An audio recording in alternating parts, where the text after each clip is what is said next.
और उसी के साथ उनके हमारे मंच पर बहुत सारे विषयों पर उन्होंने मार्गदर्शन दिया है। पिछले बार हमने हार्ट अटैक क्यों आता है, आज कैसे होता है, आज हमारा विषय जो है एसिडिटी पर है।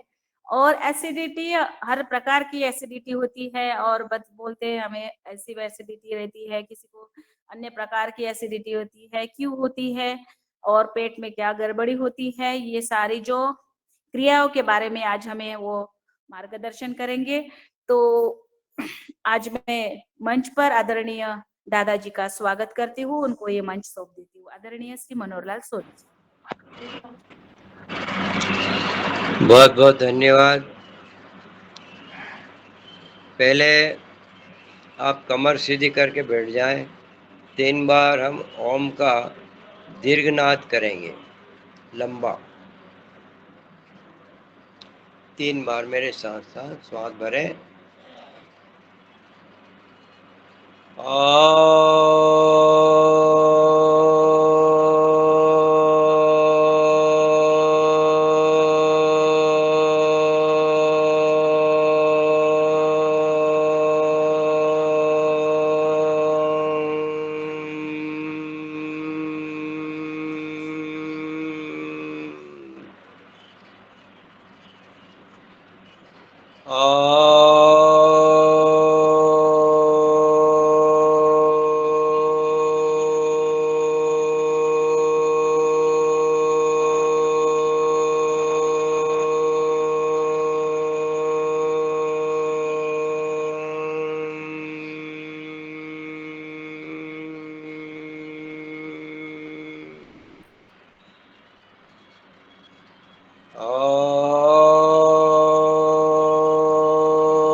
सभी को प्रणाम।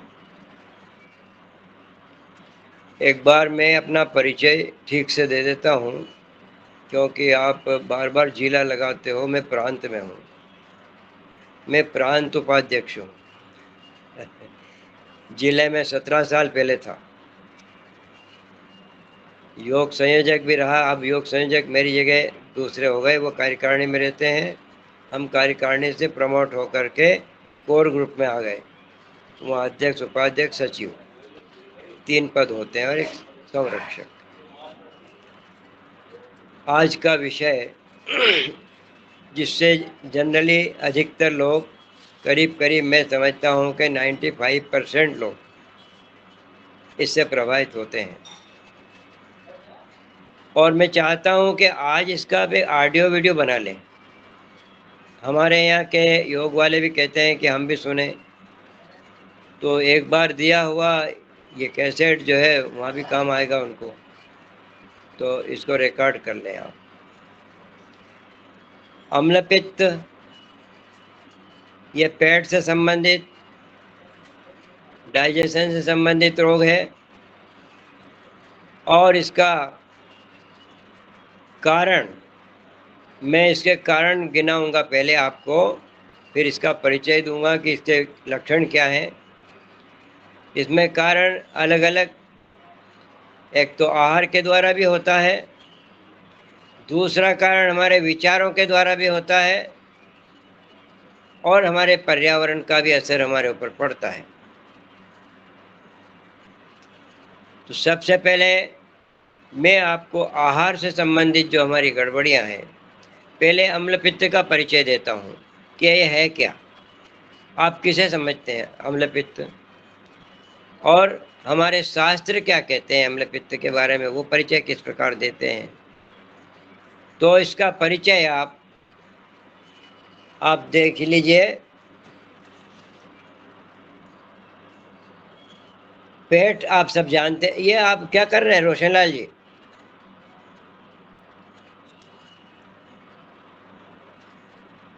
पेट जिसमें भोजन जाता है, मुख के द्वारा लिया जाता है, और सीधा जाता है वो पेट में, उसको कहते हैं आमाशय। वहाँ आमाशय में एसिड, हाइड्रोक्लोरिक एसिड, ये हमारे प्रोटीन को पचाता है। इसका स्राव आमाशय में होता है। अब ये रस जब ज़्यादा पैदा हो जाता है, ज़्यादा मात्रा में हो जाता है, तो हमारी पाचक अग्नि को मंद कर देता है, अजीर्ण हो जाता है, और फिर आपको अम्ल पित्त का रोग पैदा हो जाता है। अग्नि जब मंद होगी, पाचक अग्नि, अजीर्ण जब होगा आपको, तभी इसकी बुनियाद पड़ती है एसिडिटी की, और इसको हिंदी में अम्ल पित्त रोग बोलते हैं। गलत आहार, अहित आहार, विहार, देर तक सोना, देर तक जागना, गलत चिंतन और भोजन, इनसे क्या होता है, हमारी जठराग्नि मंद हो जाती है। जठराग्नि जिसमें भोजन पचता है, आप बाहर तो अग्नि में पकाते हैं, पेट में भी अग्नि पकाती है, तो वो जठराग्नि हमारे गलत चिंतन से, गलत आहार विहार से, टाइम बे टाइम जागना, सोना, नींद नहीं आना, ये विहार कहलाता है। अब होता क्या है कि जब अग्नि मंद हो जाती है और भोजन आप करते हैं, तो वो भोजन पेट में जाके सड़ता है, और हमारा लिया गया आहार वो दग्ध हो जाता है, उसमें से बदबू, गैस वगैरह, जलन वगैरह सब होने लगता है। विदग्ध जला हुआ आहार रस हमारे पेट की पाचक ग्रंथियों को और उत्तेजित करता है, और उत्तेजित करने से वो और ज़्यादा अम्ल छोड़ने लगती है, और एसिड की मात्रा बहुत ज़्यादा बढ़ जाती है पेट में। ये अम्लीय भाव प्राप्त आहार का जो रस होता है इसमें, ये इसका प्रभाव फिर लीवर पर पड़ता है। लीवर में पित्ताशय होता है, पित्त निकलता है, वो पित्त हमारे फैट्स को पचाता है।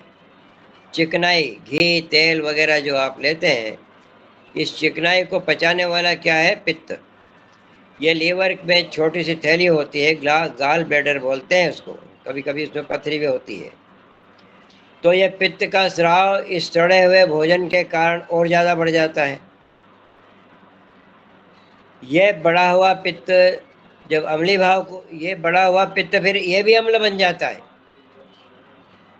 ये पित्त जब इस सड़े गले इससे मिल माहौल में आता है, तो बजाय पचाने का काम करने के, ये खुद भी अम्ल बन जाता है। अब और अम्ल की मात्रा अतिशय अम्ल की मात्रा बढ़ गई।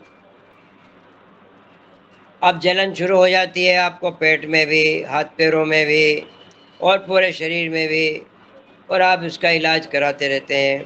वो एक अलग बात है, उसकी चर्चा हम बाद में करेंगे। एक आचार्य है हमारे आयुर्वेद के, उनका नाम है सुश्रुत। उन्होंने भी बड़े बड़े ग्रंथ लिखे हैं, बहुत महर्षि रहे हैं। उनके अनुसार प्राकृतिक रूप से जो पित्त का रस होता है, वो होता है कड़वा। वो होता है भोजन को सहायक पचाने में। लेकिन जब वो पित्त विकृत हो जाता है, तो आपका फैट्स भी नहीं पचता है, और वह खुद भी अम्ल बन जाता है।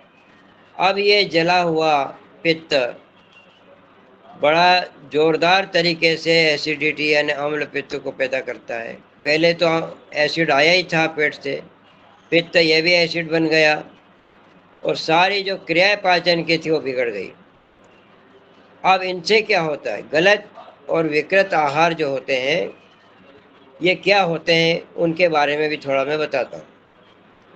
अति भोजन, ज़्यादा मात्रा में भोजन, बार बार भोजन करना, तले पदार्थ, भुने पदार्थ, मिर्च मसाले वाले भोजन, मांस, अंडा, तंबाकू, शराब, सोडा, कोला यानी कोका कोला, चाय, कॉफ़ी, शीतल पेय, फास्ट फूड वाले भोजन, बासी भोजन, तामसिक आहार, अति खट्टे, अति उष्ण जो गर्मी देते हैं, बेसन के बनाए हुए, मैदे के बनाए हुए और तेल में उनको तले हुए, ये सब मिलकर के अम्ल पित्त पेट में पैदा करते हैं। अब हमारी पाचक अग्नि का संबंध सूर्य से होता है। सूर्य उदय होते ही वो जागृत हो जाती है, दोपहर में बड़ी तेज होती है, सूर्यास्त होते ही वो मंद हो जाती है।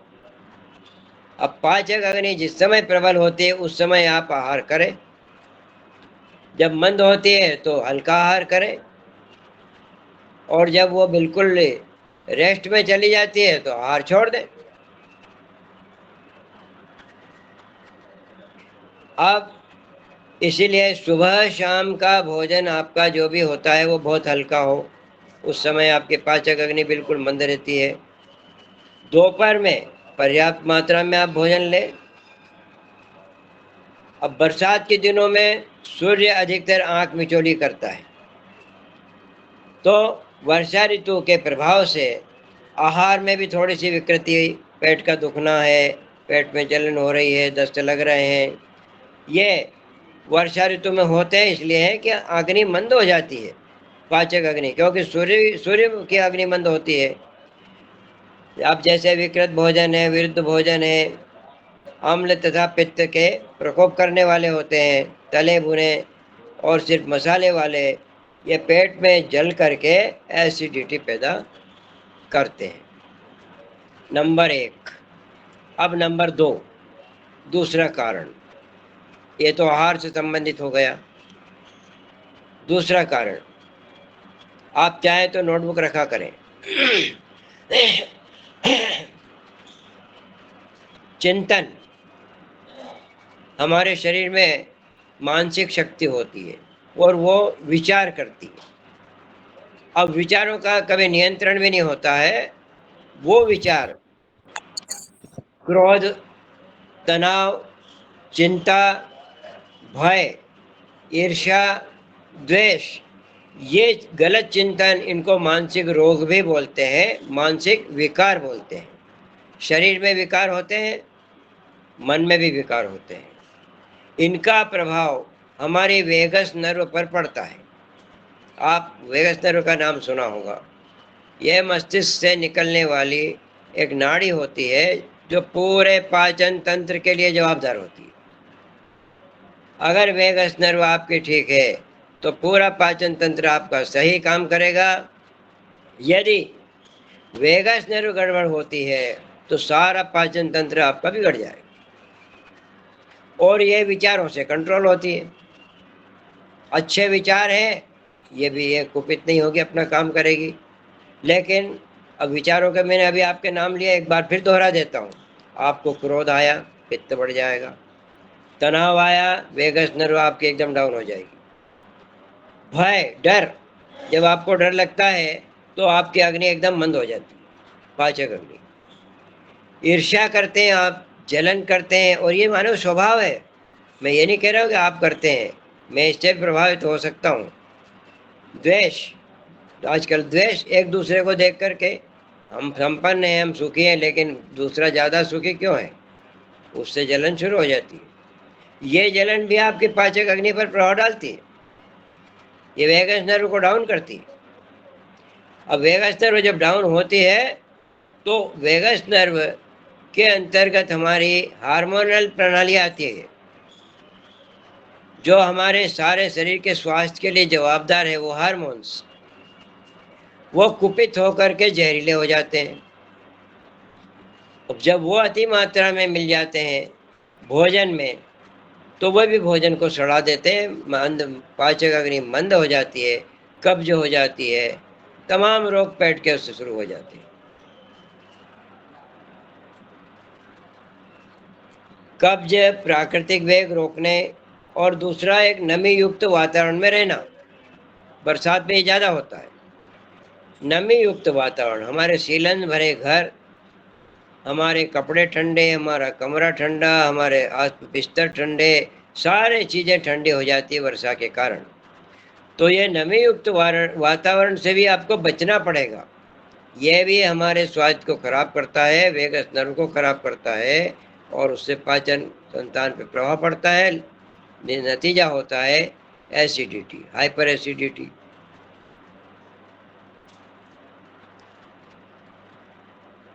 अब पित्तरस, रक्त, अन्न स्रोत, आमाशय, अन्य सभी विषाक्त हो जाते हैं इस हार्मोनल के कारण। कोलाइटिस, अल्सर होता जाता है पेट में। पित्ताशय में अल्सर, उसको ड्यूडेनम अल्सर बोलते हैं। अपेंडिक्स हो जाती है और पित्ताशय हमारा बहुत कमज़ोर हो जाता है, रस की इसमें न्यूनता हो जाती है। जब पित्त कमज़ोर हो जाएगा तो अजीर्ण और ज़्यादा बढ़ जाएगा और हाइपर एसिडिटी पूरी तरह से आपके शरीर में प्रभावित आपको कर देगी।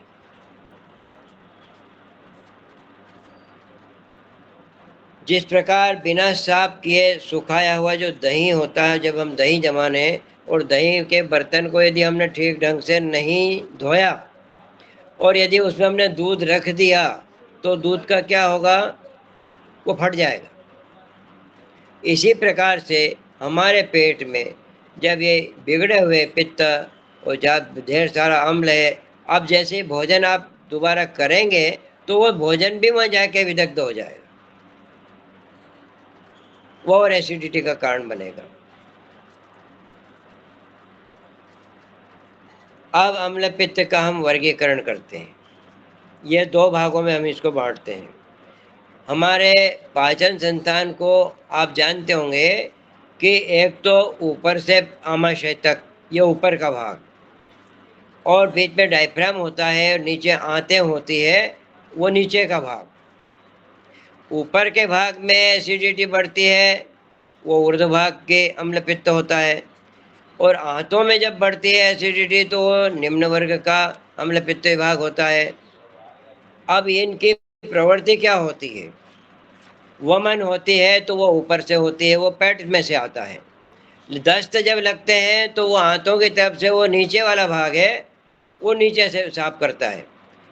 ये जो सड़ा हुआ अम्ल पित्त है, ये उल्टी के द्वारा बाहर निकलता है और नीचे से ये दस्त के द्वारा बाहर निकलता है।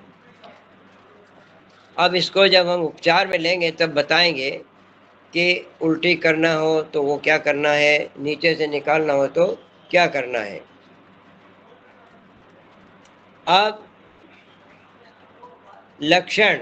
लक्षण क्या होते हैं आपको, आप बहुत सी बार अपने गलत कोई एसिडिटी मान लेते हो, हुआ कुछ रोग अलग है और आप मान लेते हो कि एसिडिटी हो गई।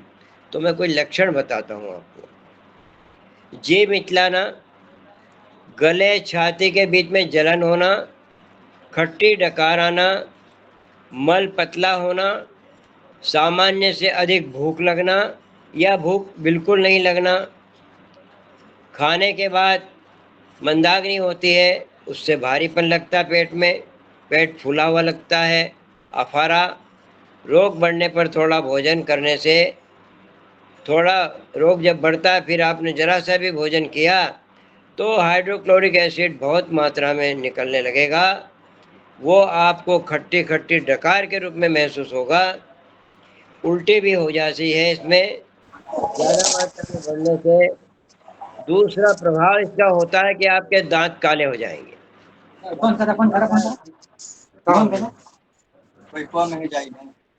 राय साहब, अनिल राय साहब बंद म्यूट कर।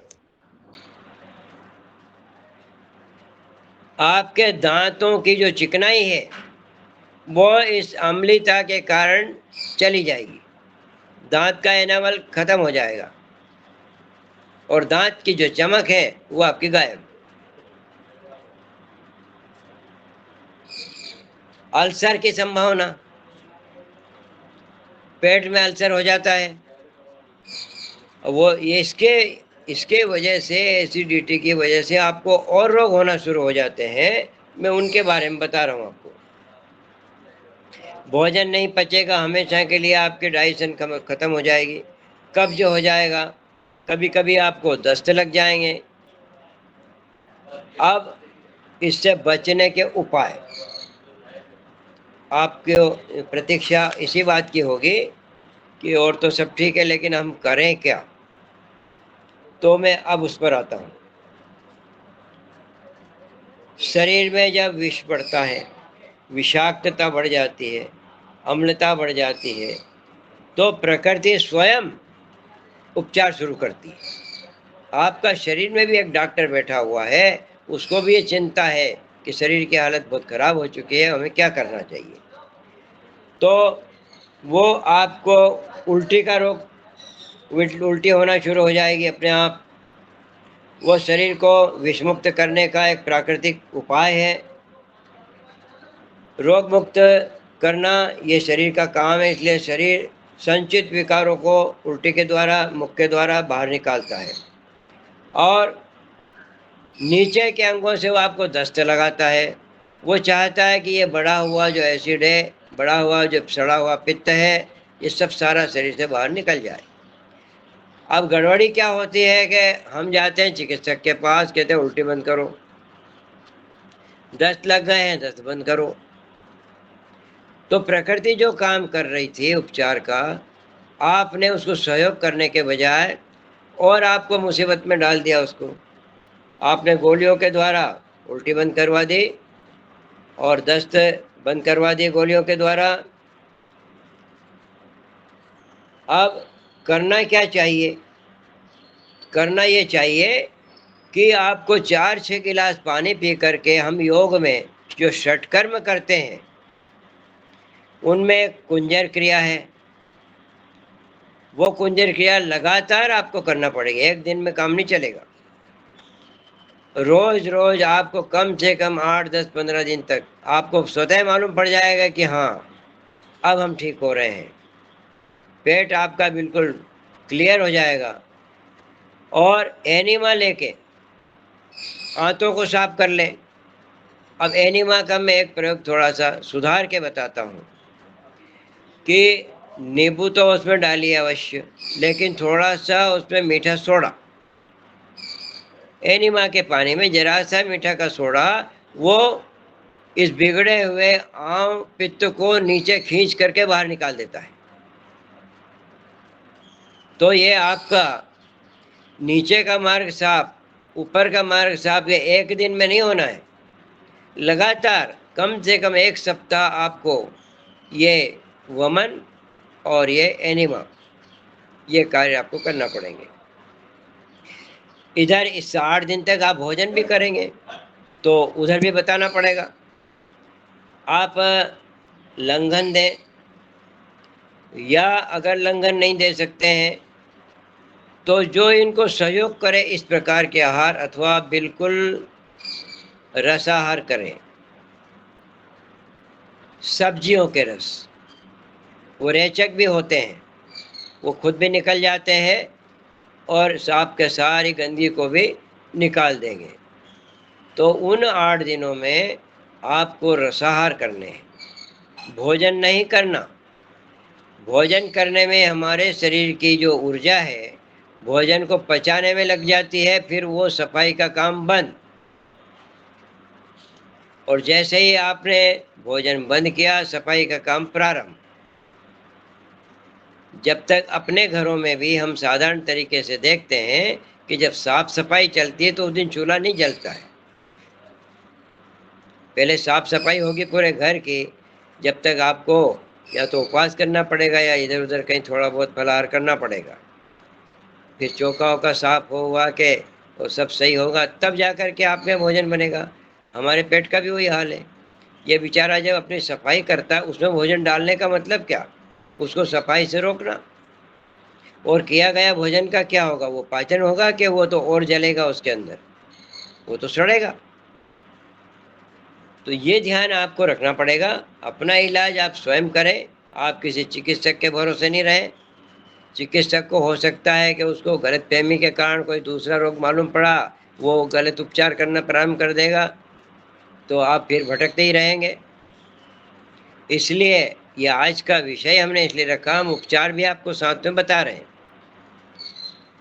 पहले जो भरा हुआ है, सड़ा हुआ माल है, उसको फेंकना है बाहर। योग षटकर्म करके यही काम करता है। तो वमन करें, आप नेति भी कर सकते हैं, उससे नाक के द्वारा इधर से वो भी सफाई हो जाएगी। अब इसमें 3 काम हो गए आपके, नेति, कुंजर और बस्ती। बस्ती पहले पुराने ज़माने में होती थी, आजकल एनिमा चल लग गया है, बहुत अच्छी चीज़ है, एनिमा के द्वारा कर लें। और इस दौरान आप लंघन भी करें, पानी खूब पिए, क्योंकि जब सफाई का काम चलता है हमारे घर में भी, तो हम भरपूर पानी का उपयोग करते हैं सफाई में। तो आप पेट में भी जब सफाई चल रही हो, तो पानी का प्रयोग ज़्यादा से ज़्यादा मात्रा में करेंगे, तो सफाई में बड़ी आसानी हो जाएगी।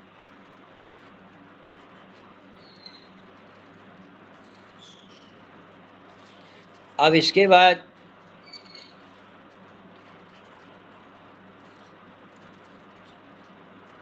मैं कुछ आपको प्राकृतिक चिकित्सा बताता हूँ।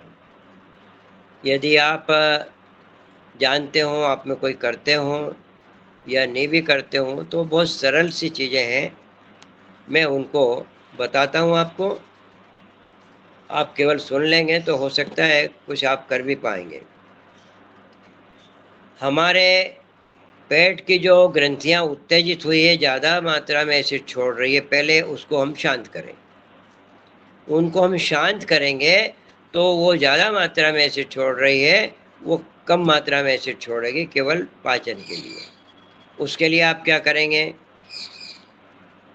एक होता है हमारे प्राकृतिक चिकित्सा में फुटबाथ, नाम सुना होगा आपने, बाबा रामदेव के वहाँ तो करते ही होंगे। फुटबाथ क्या होता है?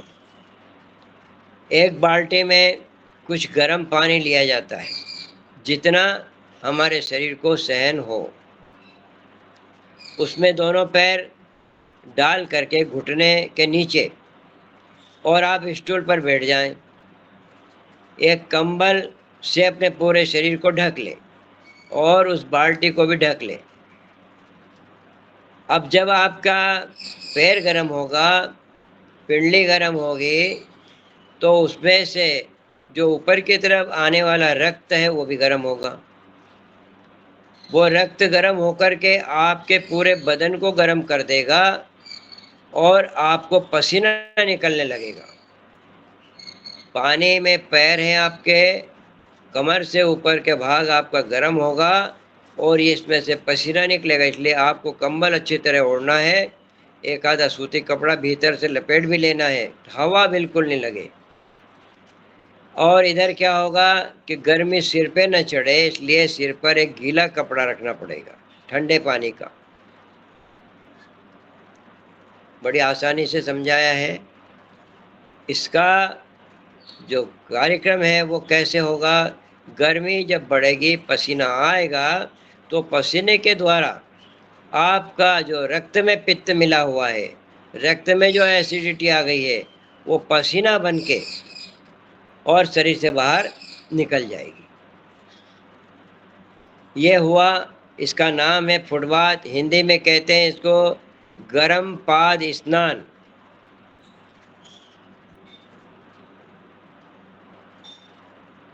अब इसके बाद गर्म पाद स्नान में से निकल करके कम से कम 20 मिनट निकल करके सीधे बाथरूम में शावर ले लें, ठंडे पानी का स्नान। पूरे शरीर को सिर से लेकर पैर तक अच्छा शावर ले लें, बंद कमरे में हवा नहीं आए। यह गर्म पाद स्नान लेने के बाद शरीर को रगड़ रगड़ करके और फिर से आप शावर के बाद 5 मिनट तक रगड़ें और इसमें गर्मी पैदा करें। इसके बाद दूसरी क्रिया नंबर 2, कटी स्नान। इसके लिए टब होते हैं, आजकल प्लास्टिक के आते हैं अच्छे, जिसमें आप बैठ सकें, पाँव बाहर करके बैठ जाएं। नाभि तक आपका शरीर डूबेगा, इधर कमर वाला भाग डूबेगा, पुट्ठे डूब जाएंगे, पाँव बाहर हो जाएंगे। इसमें ठंडे पानी में आप बैठ जाएं, तो ये कटी वाला क्षेत्र आपका, ये कटी स्नान होने से क्या होगा, फायदा इसका क्या है? इससे क्या होगा कि आपकी आंतें एक्टिव हो जाएगी और भोजन को पचाने में, बाहर निकालने में, कब्ज को तोड़ने में सहयोग करेगी। बड़ा हुआ हार्मोनल ग्रंथि का जो बिगड़ा हुआ स्वरूप है, वो इससे व्यवस्थित होने लगेगा, वेगस नर्व इससे ठीक होगी। ये 2 क्रियाएं मैंने आपको इसकी बता दी। एक तीसरी क्रिया और है जिसको आप घर पे कर सकते हैं।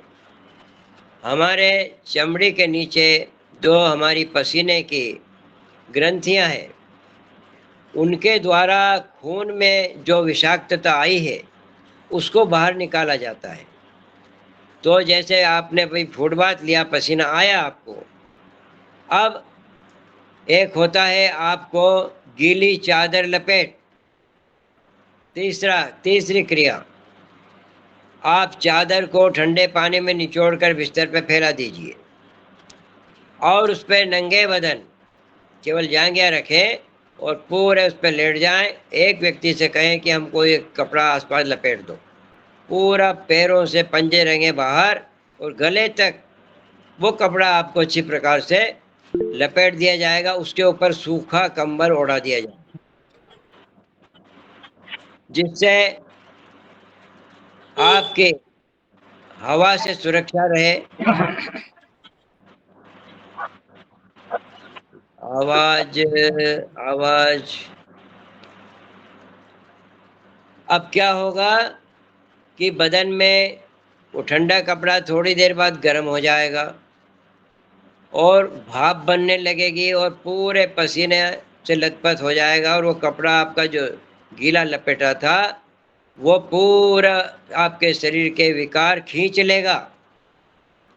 चमड़ी में जो हाथ पैरों में जलन हो रही थी, शरीर में जलन हो रही थी, ये जलन भी आपकी समाप्त हो जाएगी। पसीने के कारण जो रूम कूप होते हैं वो पूरी तरह खुले रहेंगे और ढेर सारा पसीना उसमें से निकलेगा बाहर। इससे आपके शरीर की एसिडिटी कम हो जाएगी। दिन में 2 बार रगड़ रगड़ कर नहाएं ताकि रोम को आपके पूरी तरह खुले और खूब पसीना आपको निकले। पसीना निकालना इसमें बहुत आवश्यक है। शरीर पर ठंडे पानी में तौलिया भिगाएं, उस तौलिए को भिगाएं और पेट, कमर, पीठ, पेट, सिर, पैर सारे के सारे को रगड़ रगड़ रगड़ रगड़ के घिसे। स्पंज बात बोलते हैं इसको। और सारे शरीर में खून का दौरा, शुद्ध खून का दौरा बड़ी तेजी से निकलेगा। आपका अम्ल पित्त का रोग खत्म, शरीर की जलन खत्म और आपका डाइजेशन बढ़िया। एक बात और, अम्ल पित्त के कारण आपको हिचकी का रोग भी होता है। आप समझते हैं हिचकी कोई अलग रोग है, नहीं है, यह एसिडिटी का ही उपज है उसकी। अब इसमें भी आपको हिचकी में भी कुंजर क्रिया करना है और ठंडे पानी से स्नान करना है तो हिचकी दूर हो जाएगी। हिचकी का बहुत लोग इलाज करते हैं और इससे ठंडे पानी से नहाने से अम्ल पित्त बिल्कुल नॉर्मल आ जाएगा। गर्म उपचार से शरीर में पर्याप्त मात्रा में पसीने से द्वारा अम्लत्व और अन्य वायु विकार निकल जाते हैं और फिर खूब प्यास भी आपको लगने लगेगी। और तब आप क्या ठंडा पानी पीने के बजाय आप पानी गुनगुना पिए, नहाए ठंडे से और पानी पिए गुनगुना। अब चलिए एक आपको आहार चिकित्सा बताते हैं। ये हो गई प्राकृतिक चिकित्सा। अब आहार चिकित्सा, जो लोग परिष्कृत आहार लेते हैं यानी रिफाइंड तेल, हर चीज़ रिफाइंड होने लग गई आजकल, वो सारी चीज़ें आपको छोड़ना है। चीनी वो भी रिफाइंड है, स्टार्च, दाल भात, आज जो है हमारी दाल को भी वैसे ही मसाले वसाले जाने क्या कलर वलर दे देते हैं। इनको सबको ठीक करके खाना चाहिए। प्रोटीन का पाचन हमारे पेट में होता है और इसको पचाने के लिए हाइड्रोक्लोरिक एसिड की आवश्यकता होती है, लेकिन कार्बोहाइड्रेट जिसके साथ जब हम खाते हैं वो केवल मुंह में पचता है। तो उसको मुंह में पचाने के लिए क्या करेंगे, ज़्यादा देर तक चबाएंगे, ज़्यादा मात्रा में लार निकलेगी, वो लार में पचता है। यदि आपने सपाट से भोजन कर लिया तो लार नहीं निकले और वो कार्बोहाइड्रेट चला गया आपका पेट में, वहाँ पेट में उसकी पचने की कोई व्यवस्था नहीं है, वहाँ सिर्फ प्रोटीन पचता है। प्रोटीन माने दाल, प्रोटीन मीन्स दालें, और कार्बोहाइड्रेट मीन्स गेहूँ है, आलू है, मीठी, जो खाते खाते मुंह में मीठी लगे, उनको बहुत चबाओ। चबाते चबाते चबाते लार निकलेगी और वो मुंह में ही पच जाएगा। अब ये कार्बोहाइड्रेट अगर मान लो आपने नहीं चबाया, पेट में ये पड़ा पड़ा, वहाँ कोई इसका एक्शन नहीं है, उसका कोई क्रिया नहीं है, तो वो सड़ेगा और सड़न से खमीर बनेगा। खमीर से क्या होगा, पेट की जो झिल्लियाँ हैं, पेट की जो दीवारें हैं, वो उत्तेजित हो जाएगी और एसिड छोड़ना प्रारंभ कर देगी। जब ये अन्न सड़ता है तो ज़्यादा मात्रा में अम्ल स्राव होने लगता है। अब इनको और बढ़ाने वाले तत्व क्या हैं, जैम, जेली, अचार, सांस, तले भुने मिर्च मसाले वाले आहार, ये आमाशय की ग्रंथियों को और अधिक उत्तेजित करके ज़्यादा मात्रा में एसिड छुड़वा देते हैं और इससे अम्ल पित्त यानी एसिडिटी का रोग हो जाता है। तो भोजन का सुधार ये अम्ल की अधिकता को कम करेगा। अब कैसे करेगा, क्या खाना है आपको? आपको मीठी चीज़ें, एसिड को कम करने के लिए मीठा आहार करना पड़ेगा। इसका मतलब मिठाई नहीं होता, शक्कर भी नहीं होती, लेकिन फल होते हैं मीठे। केला, केला एसिडिटी को करने का बहुत प्रमुख आहार है। आम, मीठा, वो भी खट्टा नहीं। कच्चा नारियल, नारियल का पानी, मुनक्का, किशमिश को भिगो, मसल कर छानो, उसका पानी पियो। पपीता लो, खजूर लो, अखरोट, खुबानी, मीठी नारंगी, चीकू, खरबूजा, तरबूज, सेवफल, जो भी मौसम पे मिल जाए। और फल देखना, कोई कच्चे हो तो वो आपको फिर परेशान करेंगे, पूरी तरह पके हुए हो। कच्चे फलों में स्टार्च होता है, उसमें ऑक्जेलिक एसिड मिलता है और फिर वो भी एसिड पैदा करता है। तो जो कच्चा होता है वो स्टार्च होता है। जैसे आम है कच्चा, अब उसका जो गूदा है उसको स्टार्च बोलते हैं, वो कच्चा है, वो खट्टा है, वो एसिडिटी करता है। लेकिन वही आम जब पक जाता है तो वो मीठा हो जाता है, वो कार्बोहाइड्रेट बन जाता है और वो मीठा अम्ल को ख़त्म करता है। अब देखिए आलू, ये मीठा होता है, लेकिन इसके साथ टमाटर डालते हैं सब्जी में, वो खट्टा होता है। ये मीठा और खट्टे का जोड़ भी एसिडिटी पैदा करता है। आप सावधान हो जाएं, रोज खाते हैं आलू के साथ टमाटर तो मिला नहीं है सब्जी में, ये दोनों को अगर साथ मिलाया तो परिणाम होगा एसिडिटी का बढ़ना। रोटी के साथ नींबू, रोटी के साथ नींबू नहीं खाना, केले के साथ संतरा नहीं खाना, चावल के साथ नींबू नहीं खाना, खट्टी और मीठी चीजें एक साथ नहीं खाना।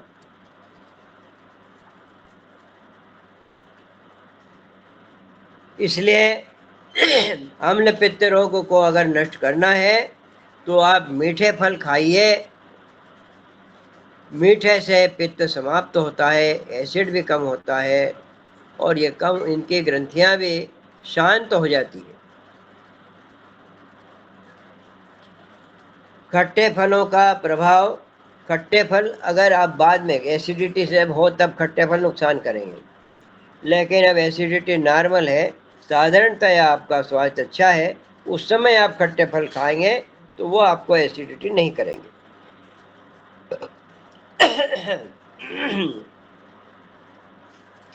अब इसमें पालक की जो सब्जी होती है पत्ते वाली, वह भी उस समय नहीं दें। लौकी, टिंडा, सभी प्रकार की तोरई, कच्चा पपीता, कच्चा कच्चा नहीं, पका दो। रोग जब शांत हो जाए तब आप सब्जियां लीजिए, चौलाई, बथुआ, मेथी आदि पत्ते वाली सब्जी। आलू को उबाल कर दें। आलू के साथ कोई सब्जी नहीं दें दूसरी।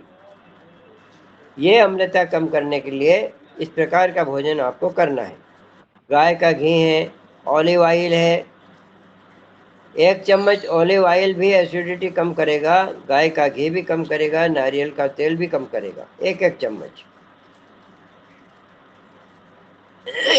अब इससे आपका ये रोग शांत हो जाएगा और आपका पाचन अच्छा रहेगा, आपका स्वास्थ्य इससे अच्छा रहेगा।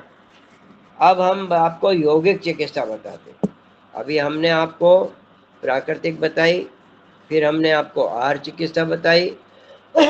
तीसरा प्रकार है हमारे पास योग चिकित्सा का। योग चिकित्सा में आप क्या करेंगे?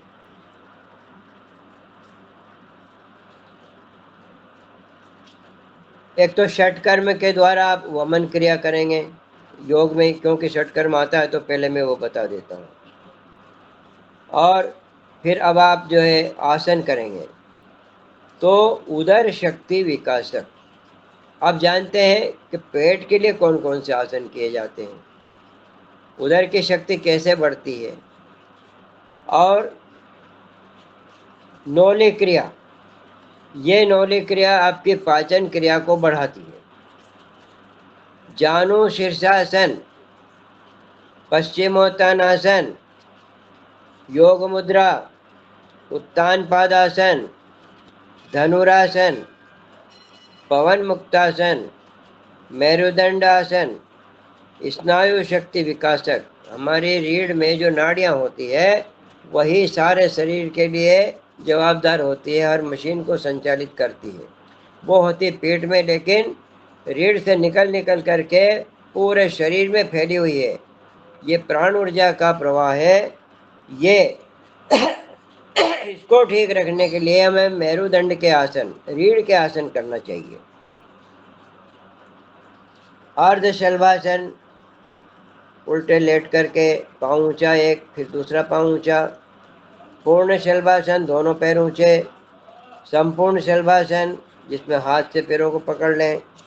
भुजंगासन, नौकासन, विपरीत करणी यानी सर्वांगासन, हलासन, मत्स्यासन, दीर्घ श्वसन।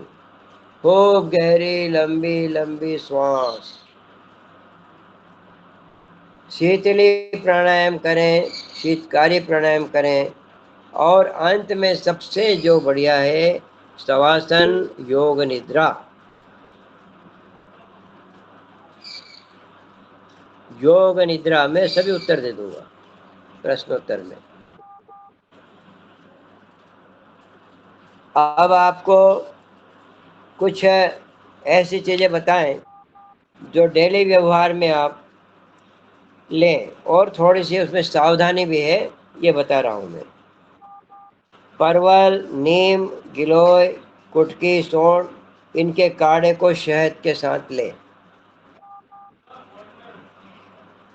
विरेचक के लिए आप दाख, हरण आंवला, बेहड़ा का चूर्ण, ये भी शहद के साथ लें। वमन करने के लिए चिरायता और कटु द्रव्य का प्रयोग करें। हम तो वमन बिना ही उसके कराते हैं योग में। 5 ग्राम आंवले के चूर्ण को शहद के साथ और गिलोय के साथ दें। 250 ग्राम लौकी, 15 ग्राम धनिया, 15 ग्राम पुदीना, 15 पत्ते तुलसी के और 100 ग्राम आलू का रस निकाल करके पिएं। आलू का रस, आलू, शकरकंद, केला, इनमें होता है पोटेशियम। पोटेशियम ही एसिडिटी को कम करता है और आपके लिए बहुत स्वास्थ्यप्रद होता है। यह अम्ल पित्त के स्राव को ही रोक देता है। पोटेशियम क्या, फिर से बता देता हूँ। 250 ग्राम लौकी, 15 ग्राम धनिया, 15 ग्राम पुदीना, 15 पत्ते तुलसी के, 100 ग्राम आलू का रस निकालें और सबको मिला करके पिएं। आलू हुआ, शकरकंद हुआ, केला हुआ, इनमें पोटेशियम पर्याप्त मात्रा में होता है और ये अम्ल पित्त का दुश्मन है।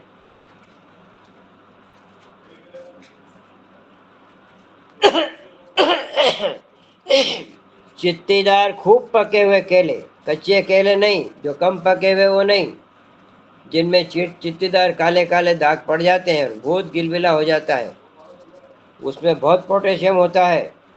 उसको मसल करके थोड़ा सा उसमें घी मिलाओ, उसको खाया भी जाता है। ये अम्ल पित्त के स्राव को रोक देता है। ये मेडिसिन है। अभी जो मैं बता रहा हूँ ये तत्काल एक मेडिसिन है। अम्ल पित्त के रोगियों को ठंडा दूध पिलाएं, गर्म नहीं पिलाएं।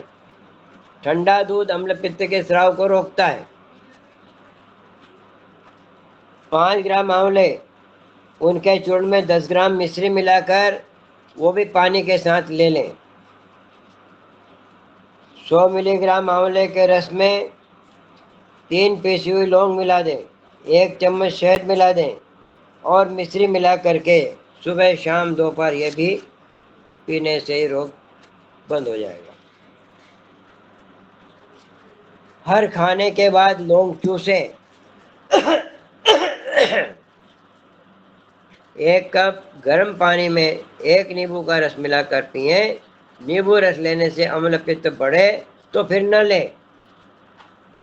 तात्कालिक रूप से नींबू लेने से रोग बढ़ता है, लेकिन इन्होंने ये भी कहा कि अगर आपका बढ़ा हुआ है तो मत लो।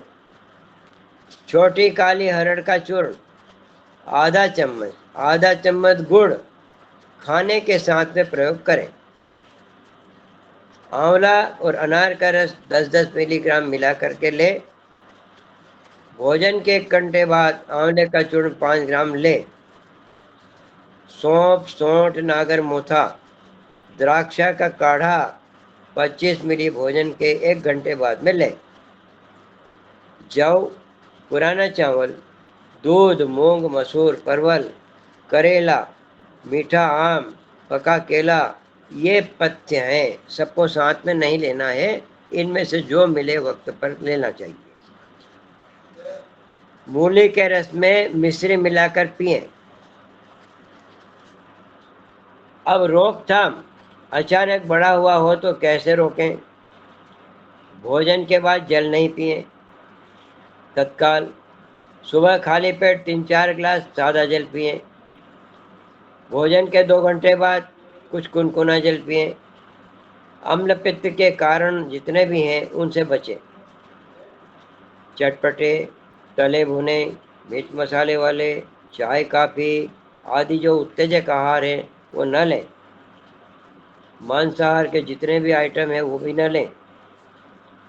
मानसिक तनाव, अब चिंता सबसे बड़ी चीज जो है, हम आहार से तो बच जाते हैं, लेकिन एक ही चीज ऐसी है जिस पर हमारा ध्यान नहीं जाता है, वो है तनाव। मानसिक रूप से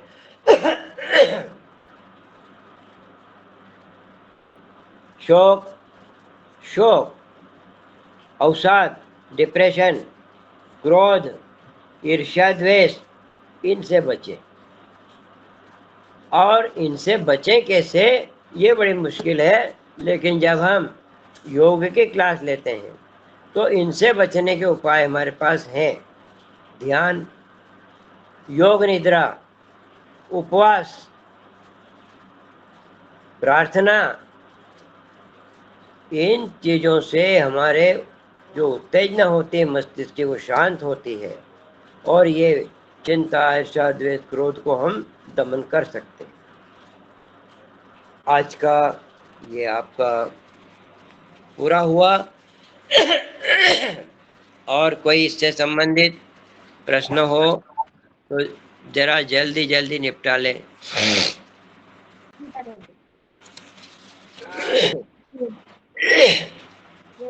हमारा जो विषय था आज का एसिडिटी, और इसी के दौरान आज हमारे आदरणीय मुख्य वक्ता दादाजी ने बहुत ही डीप में उन्होंने बता दिया है कि कैसे कैसे उस पर क्या करना है। क्रियाएं, प्राकृतिक चिकित्सा, आहार चिकित्सा, योग चिकित्सा और हमारे आहार भी कैसे होना चाहिए, सारे बातें बताए। और क्यों होती है एसिडिटी, ये सारे कारण उन्होंने आज क्लियर कर दिए। और जल्दी जल्दी में हैंड राइज है आदरणीय रमेश चंद्र मेहरा जी। जी आपका स्वागत है। आदरणीय मेरा जी, आदरणीय कल्पना जी, अपना प्रश्न करें आदरणीय बहन कल्पना जी। जी, ओम सादर प्रणाम दादाजी। दादाजी मेरा प्रश्न ये है कि क्या इसमें प्यास भी ज़्यादा लगती, पानी क्या सामान्य से अधिक पीना चाहिए?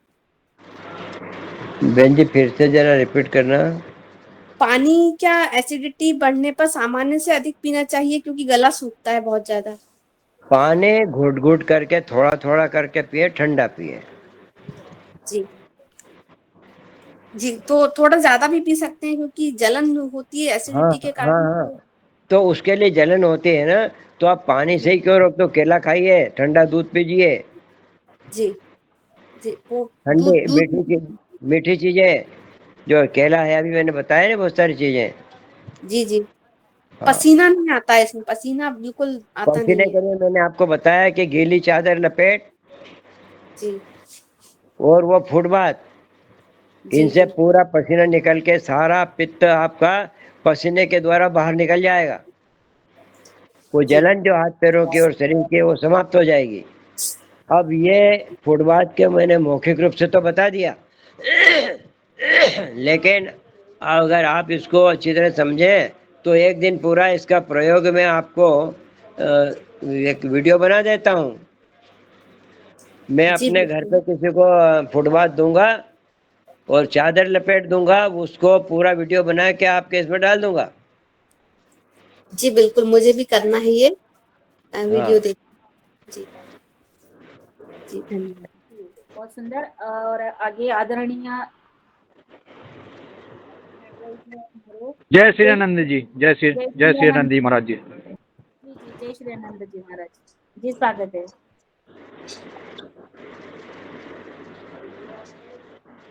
जी प्रणाम गुरुदेव। जय श्री राम। आपका अमूल्य सानिध्य, जय श्री राम, जय श्री राम, जय गौ माता जी की। जय श्री प्रभु राम। जी, इतना अमोल और अनमोल सानिध्य मिल रहा है, इसके लिए वो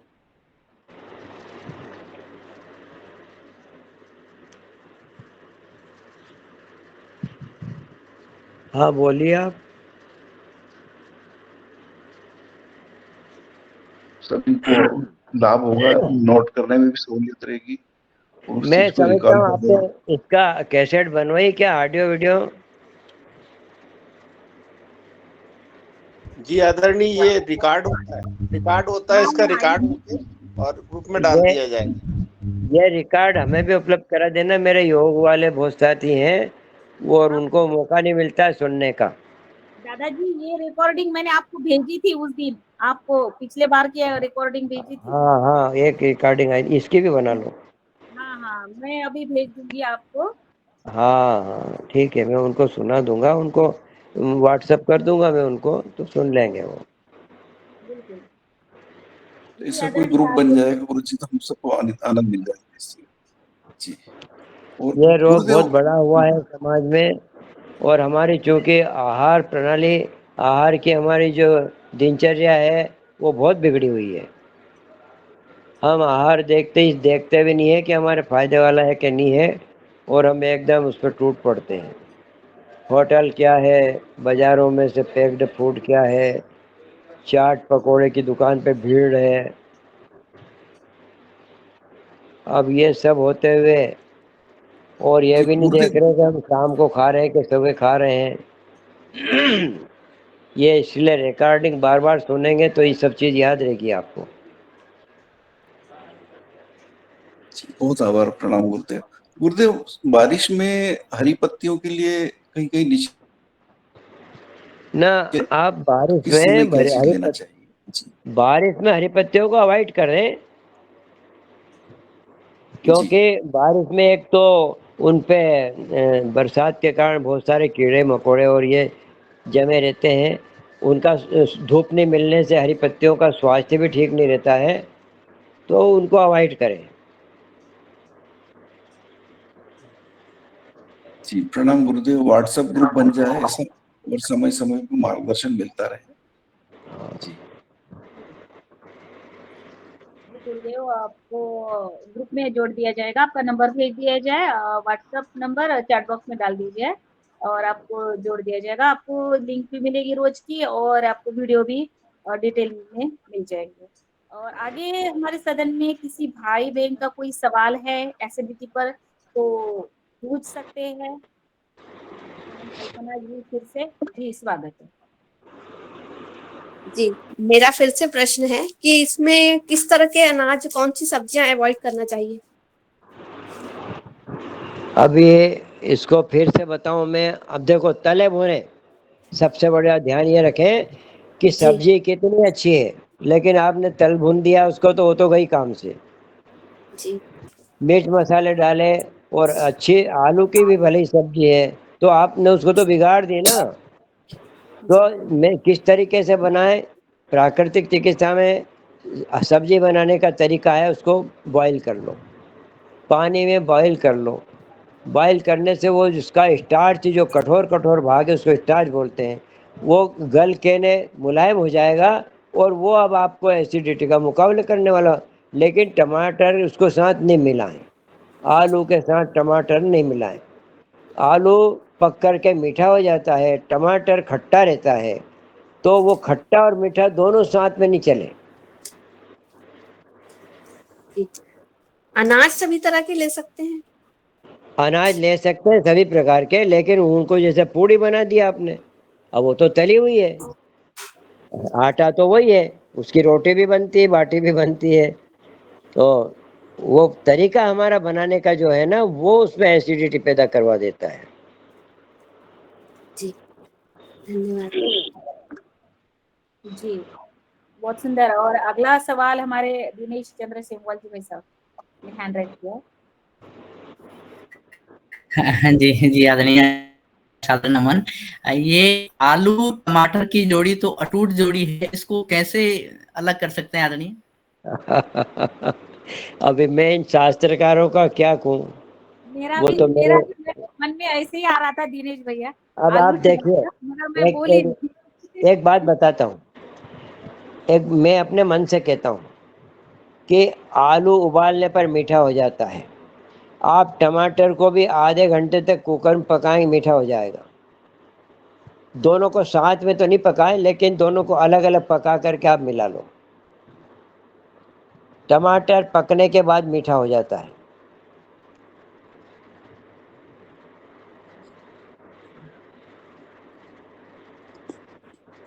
जी जी जी, धन्यवाद।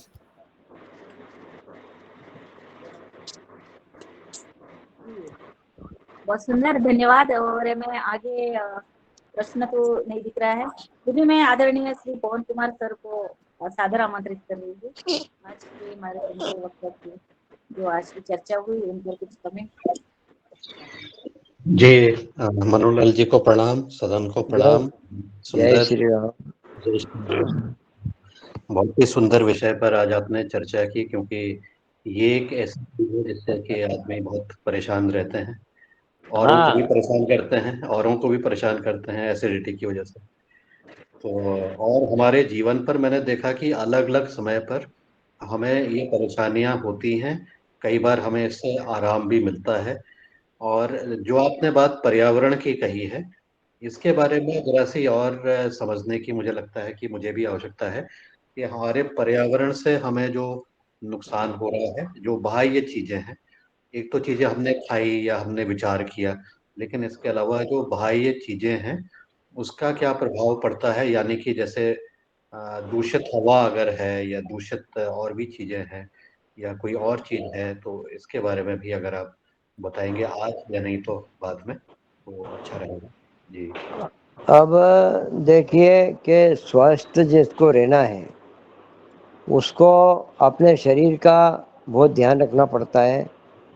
रहन सहन, हम जिस कमरे में रहते हैं और ये जो शीलन भरा कमरा है, तो आप देखेंगे कि वहाँ बीमार होना ही होना है। अच्छा भला आदमी बीमार हो जाएगा। कमरा साफ सुथरा हो, सूखा हो, वहाँ जहाँ गीली और ठंडी हवा आती हो तो खिड़की दरवाजों पे कांच वाँच लगा के रखें।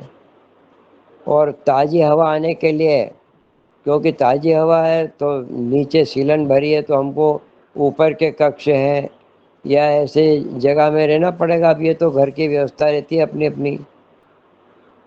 सूखे हों कपड़े, गीले कपड़े ज़्यादा देर तक बदन पे नहीं रहें बरसात के मौसम में। दूसरी बात है, पसीना निकालना बहुत ज़रूरी है। हम पंखे में एसी में बैठते हैं और रूम सब बंद करके रखते हैं, सूर्य की रोशनी हमको लगती नहीं है, मिट्टी से हमारा संपर्क नहीं है। तो ये प्राकृतिक जो पदार्थ हैं हमारे, जिनसे हमारा शरीर बना है, मिट्टी, पानी, सूर्य की रोशनी, ये चीज़ें हमारे शरीर को टच होते रहना चाहिए। हम जंगल में जाएं, कहीं भी भ्रमण करें तो वायु का स्पर्श हमारे पूरे शरीर को होना चाहिए। उसका संबंध केवल नाक से नहीं है, हमारे रोमकूप भी श्वास लेते हैं। तो ज़्यादा मोटे कपड़े, गर्म कपड़े और ऐसे उनको ढक के रखोगे बदन को, तो हवा से तो दूर हो गए। वायु भी एक तत्व है हमारे शरीर का। वायु से वायु तत्व, अग्नि से अग्नि तत्व, पाचक अग्नि काहे से बढ़ेगी? सूर्य की रोशनी के बिना नहीं बढ़ेगी। तो कभी न कभी 1 घंटा, आधा घंटा हम सूर्य की रोशनी में भी रहें। अब पुराने ज़माने ऐसे थे कि ज़्यादातर मनुष्य सूर्य की रोशनी में दिन दिन भर रहता था। पसीना हमारा निकलना बहुत ज़रूरी है और उसके लिए मैंने उपाय बताए। अगर यूँ नहीं निकलता है तो फुटबाथ है, वो गर्म चादर की लपेट है, भाप स्नान है, हम इसे भी निकालते हैं प्राकृतिक चिकित्सा में। तो शरीर की शुद्धि अगर होगी, और एक बार यदि आपने गलत आहार खा भी लिया तो वो इतना जल्दी आपको इफेक्ट नहीं करेगा। हम देखते हैं पुराने ज़माने में मजदूर काम करता था, दिन भर पसीना निकलता था उसका, वो कुछ भी खा लेता था तो उसको कोई दिक्कत नहीं होती थी। अब हमने शरीर को इस प्रकार का बना लिया है कि जरा सा भी कुछ गड़बड़ हुई तो फौरन दिक्कत पैदा हो जाती है। तो इम्यूनिटी को बढ़ाने के लिए पंच तत्व जो प्रकृति के हैं उनके संपर्क में आप रहो। पसीना आपका निकलना चाहिए, आप शारीरिक श्रम करें, जब ही पसीना निकलेगा। अब हम शारीरिक श्रम करने के बजाय मशीनों से सारे काम करते हैं। कपड़े धोने के लिए वॉशिंग मशीन है। अब यदि आप को मैं बताऊं, मैं रोज नहाते समय 1-2 कपड़ों को धोता हूँ। यद्यपि उन कपड़ों को धोने के लिए धोबन आती है घर पे, फिर भी मैं धोता इसलिए हूँ कि मेरे हाथ पैरों की वो ऊर्जा हो जाएगी और थोड़ा सा हाथ पैरों में ताकत रहेगी, तो श्वास जोर जोर से चलेगी, फेफड़े फूलेंगे। तो ये भी क्रिया आपको करनी चाहिए। यदि थोड़ी देर आपको झाड़ू निकालने का काम पड़ जाए तो भले ही झाड़ू निकली हो और फिर भी झाड़ू निकालो। आप पुराने ज़माने की क्रियाओं को याद करो, वो बहुत आवश्यक थी आपके लिए। अब आपका रईसी जीवन हो गया है, ये रईसी जीवन रोगों को आमंत्रित करता है।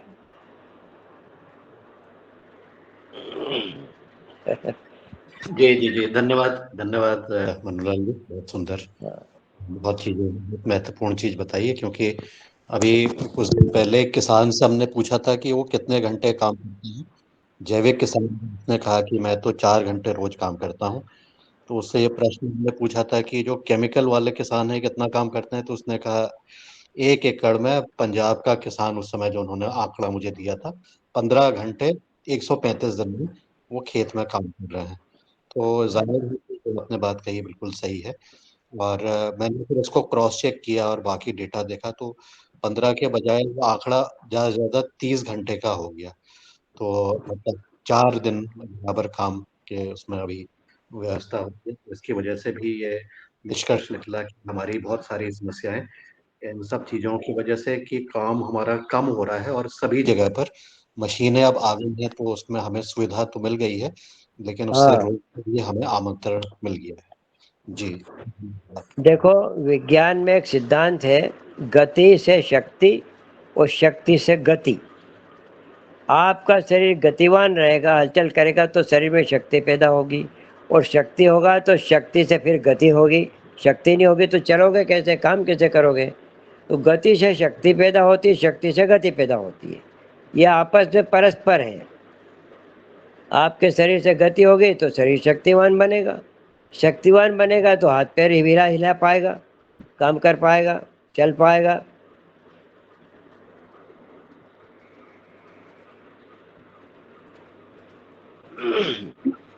बहुत बहुत धन्यवाद सर। अभिषेक सुंदर, आपके प्रश्न और के दौरान हमारी चर्चा। तो अभी हमारे गुरुदेव जी का हैंड राइज फिर से है, कुछ कहना चाहते हैं गुरुदेव जी? समापन की तरफ चलते हैं। हाँ जी, मुझे लगता है हैंड राइज हुआ है शायद। और बहुत बहुत धन्यवाद आदरणीय दादाजी आपका, आपने बहुत अच्छे से हमें जानकारी दी। और जो कुछ वीडियो वगैरह है तो फिर डिटेल है तो थोड़ा सा लिखित में भेज भी सकते हैं ग्रुप में, तो फिर मुझे दीजिएगा, मैं अन्य भाई बहनों को दे दूँगी ग्रुप के द्वारा। और एक्टिविटी से हमें बचना है और बाहर का कुछ खाना नहीं है, अपना सेहत पर ध्यान देना है। और जैसे कि मुझे लगता है पर्यावरण पर बहुत सुंदर प्रश्न किया पहुंचते ने, तो जो पर्यावरण पर है तो मुझे लगता है गांव का इससे दुनिया है जो अगर हम गांव की तरफ बढ़े थोड़ा तो मुझे लगता है वो सारे जो बीमारियां है ये सारे थोड़े हमारे कम हो जाएंगे। और जो काम के बारे में बताया आपने कि आप सारे काम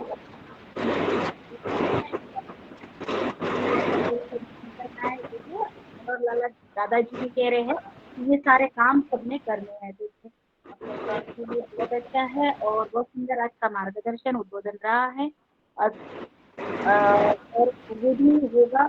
और आज का समापन के लिए मैं आदरणीय जी से निवेदन करती हूँ कि आज के मुख्य वक्ता और हमारे योगी शिक्षक और हमारे सब भाई बहनों का आज